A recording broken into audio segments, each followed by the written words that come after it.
কিছু বই আছে যা মানুষের জীবন বদলে দেয়, কিন্তু কিছু বই আছে যা মানুষকে মৃত্যুর চেয়েও ভয়ঙ্কর পরিণতির দিকে নিয়ে যায়।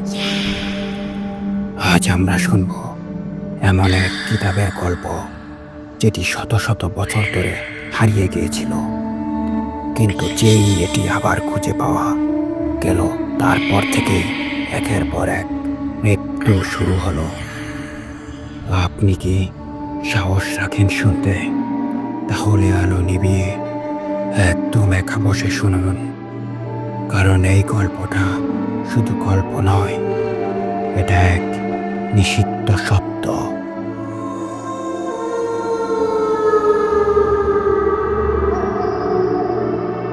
ঘটনার শুরু বাংলাদেশের এক প্রত্যন্ত গ্রামে। 1987 সালে একটি পুরনো লাইব্রেরির খোলা হলো। লাইব্রেরির মালিক ছিল একজন বৃদ্ধ, যাকে সবাই হাকিম সাহেব বলে ডাকত। হাকিম সাহেব বলতেন তার লাইব্রেরিতে এমন কিছু বই আছে যা মানুষের ভাগ্য বদলে দিতে পারে। কিন্তু একদিন তার গোপন কক্ষে এক রহস্যময় বই পাওয়া গেল, যেটির পাতা ছিল কালো আর লেখাগুলো ছিল এক অজানা ভাষায়। গ্রামের সবাই বলল এই বইটি শয়তানের কিতাব, কিন্তু হাকিম সাহেব হাসলেন, এটা শুধু একটা পুরনো বই, ভয় পেও না। কিন্তু যেই রাতেই তিনি বইটি খুললেন, পরদিন সকালে তার মৃতদেহ পাওয়া গেল। তার চোখ দুটি যেন আগুনে পুড়ে গিয়েছিল।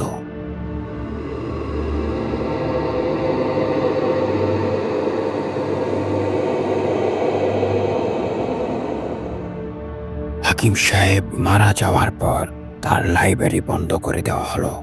কিন্তু কয়েক বছর পর 2005 সালে দুই যুবক রাশেদ ও ফাহিম পুরনো লাইব্রেরিতে ঢুকে পড়ল।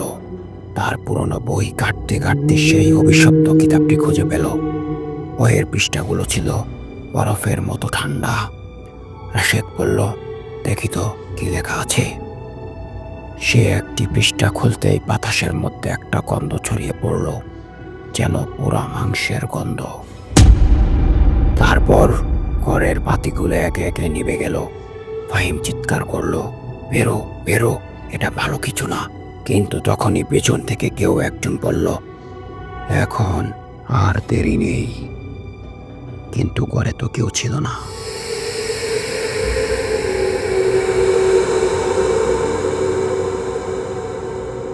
পরের দিন থেকে রাশেদ ও ফাহিমের জীবনে অদ্ভুত সব ঘটনা ঘটতে লাগলো।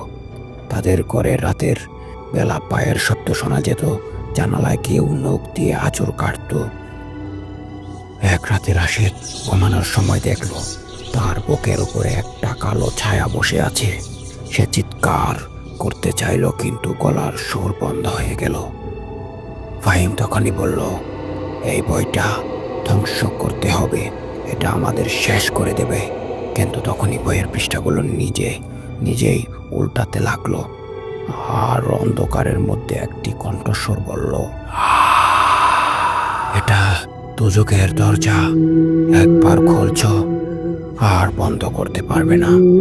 তারপর বই থেকে আগুন বের হতে লাগলো। সেই রাতেই রাশেদ ও ফাহিম সিদ্ধান্ত নিল বইটি নদীতে ফেলে দেবে। তারা বই নিয়ে নদীর কাছে গেলে, কিন্তু হঠাৎই তারা বুঝতে পারল চারপাশের পরিবেশ অস্বাভাবিক। চারদিকে কোনো শব্দ নেই, পাখির ডাক নেই, শুধু বাতাসের ফিসফিসানি। তারা বইটি পানিতে ফেলতেই চারপাশের গাছপালা কেঁপে উঠল। নদীর পানি হঠাৎই ঘন কালো হয়ে গেল। তারা দৌড়ে পালানোর চেষ্টা করলো, কিন্তু পেছন থেকে শোনা গেল সেই ভয়ঙ্কর কণ্ঠস্বর, ফিরে আসবে, আবার আসবে। পরদিন সকালে নদীর পাড়ে শুধু একটি পোড়া চিহ্ন পাওয়া গেল, আর রাশেদ ও ফাহিমের কোনো খোঁজ পাওয়া গেল না। এখনো কেউ কেউ বলে গভীর রাতে সেই নদীর কাছে গেলে কেউ একজন ফিসফিস করে বলে, বইটি পড়ো। আপনার কি মনে হয়, সত্যি এমন কোনো বই থাকতে পারে যা মানুষকে ধ্বংস করে দিতে পারে?